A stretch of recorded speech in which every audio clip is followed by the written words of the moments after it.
Welcome back to another Vanners collaboration. So this is a collaboration with the like-minded caravanners and motorhomers that you will see going across the screen, either this way or that way. Or that way. Or that way. Or that way. Whatever way, or that way, or this way, or that way. Yeah, so their logos will be flashing past in some kind of direction. Yeah. Make sure you check out everybody in that playlist. Right, so this topic that has been chosen for this month is about the harsh reality of motorhoming. And I think our first harsh reality might be a lot different to a lot of you. And I think it is not having a fixed address, a fixed abode, because we are full-time in our motorhome. So therefore, we don't have a house. No. We don't have an address. No. And a lot of our friends in our similar community who we know are in a similar situation, they don't have an address, which makes things hard for things like being on the electoral, simple things like getting a credit card, getting credit, having a doctor's, just anything like that. If you haven't got a fixed address, it does make life hard. A little bit difficult. Luckily for us, and like many of the people in our community, will have a friend or a family member who you can use as a address. You don't live there. You don't live there, but you're just using it as your address for post and to be on the electoral roll if they'll let you.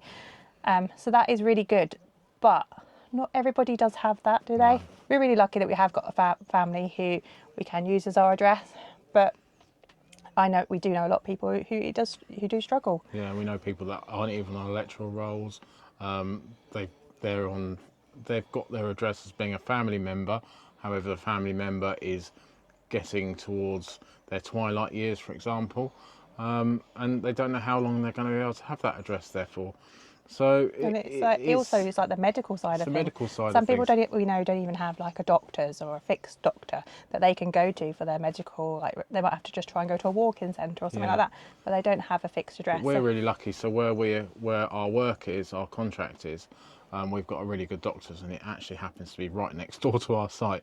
So it's even better. So the whole time we're doing our job, we can always get a doctor's and tie it in with our site. Yeah. But if ever we were to leave, not that we're planning on leaving, just so you don't all panic, but if we were to think in the future, maybe when we're retired or that much older, we're not going to be working on a club site or any site. So therefore, how would we have an address if we're still living full-time in a motorhome? Will we have any relatives or friends who will help us with an address? And it's something that is a big problem or a challenge, I think, for people who do live in vans. Like we say, we are really lucky, but our family members just moved, so it's just like that trickiness of changing the addresses and making sure that it's still okay to be on using that address, because you don't want to assume. So it is a little bit of a challenge, and I'd say a bit of a reality. Yeah. So the second one is illness. If you're ill in your van, you've got to basically go with it. And it can be quite difficult because, say, for example, I'm ill in bed and Gemma's not ill, then she's got to be down the front, hasn't got to be down the front, but it's difficult. So. And then obviously facilities on board. If you're not on a campsite, you've got to use the facilities on board. It's difficult, but we've had to do it. We've been on many trips where we've been ill, sometimes on a campsite and sometimes not. When you're on a campsite, it is that much easier because you haven't got to move on anywhere as well. And if you say, for example, your toilet is full, you can go and empty it.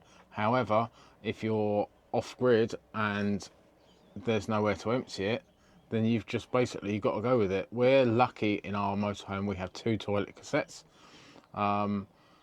so we're okay there, sort of thing, and we go prepared. We're okay until they're full. Yeah, until they're full. But so going back on that, it's been several times, but there was one time when we were both ill, extremely ill with COVID, and luckily we got 2 beds, and we were both high fever, almost like hallucinating, really not at all well. No.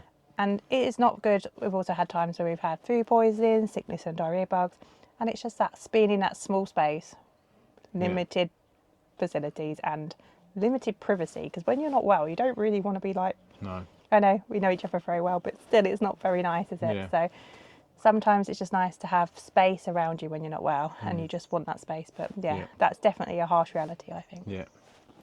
So that's illness. And the final one, the harsh reality, is it's about planning. So it's making sure you plan exactly what you're going to do.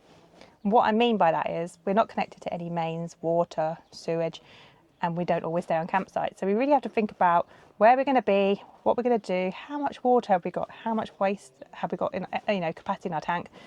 Are our toilets nearly full? Do we need to go? So it's planning to go to services. And then also having a backup plan.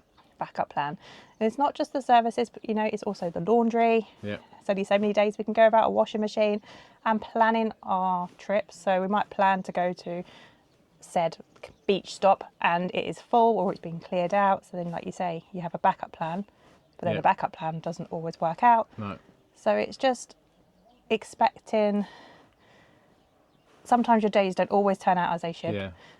And also, like, we use all the apps and everything, and Park for Night and Search for Sites, which we'll put links below to, are absolutely invaluable for when you're doing this type of camping or motorhoming. Yeah, it really does help for planning, doesn't it? Because you can look to see, have they been cleared out recently? Have people been having any problems? Also, people pinpoint if there's a laundry nearby, or is there a service stop nearby? Where there's a water tap, sometime where there's a drain where you can empty a toilet. They are invaluable also, apps. gas points, like to go and get LPG and things like that. So, yeah.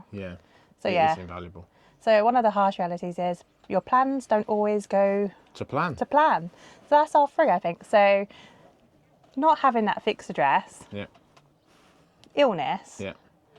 And just your planning. It doesn't always go to plan because that's life. But I think that's it. So thanks for watching again. If you've liked this, please give us a thumbs up, and also remember to give us a subscribe, and also to watch everybody else's videos in this van collaboration. Yeah, and I'm quite looking forward to that because I think they're all going to be very different. Yeah. So we'll catch you later. See you on the next one. Thank you. Bye.